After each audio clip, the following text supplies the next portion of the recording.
Sempat vakum akibat pandemi, Makassar Culinary Night akhirnya kembali digelar.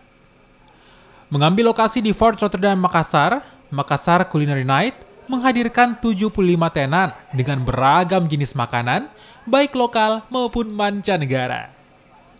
Makanan yang ditawarkan mulai dari kerak telur, suki, puding, hingga burger yang siap memanjakan lidah para pengunjung. Makassar Culinary Night atau MCN digelar tetap dengan menerapkan protokol kesehatan. Karena masih dalam masa pandemi, pembayaran juga dapat dilakukan secara digital. Selain menawarkan sejumlah promo dalam setiap pembelian. Tahun ini saya pribadi sih senang sekali ya karena akhirnya diadakan lagi, apalagi untuk orang-orang seperti saya yang memang doyan jajan. Ini momen membahagiakan sekali, apalagi beberapa tahun kemarin kita tidak sempat ada event seperti ini, jadi ya pasti senang lah. Kalau makanan khususnya sebenarnya tidak ya, justru malah kesini kayak berasa mau cobain semua ini satu-satu tenan-tenan ini.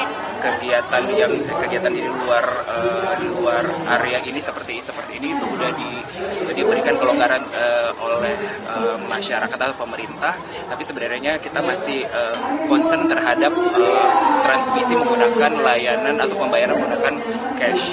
Jadi makanya kita memberikan pilihan pembayaran utamanya menggunakan digital ini, menggunakan GoPay, baik untuk para merchant sendiri maupun untuk pengguna.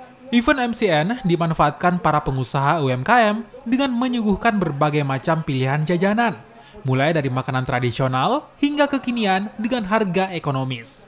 Event pameran makanan ini pun disambut antusias warga dengan cara berwisata kuliner di Fort Rotterdam.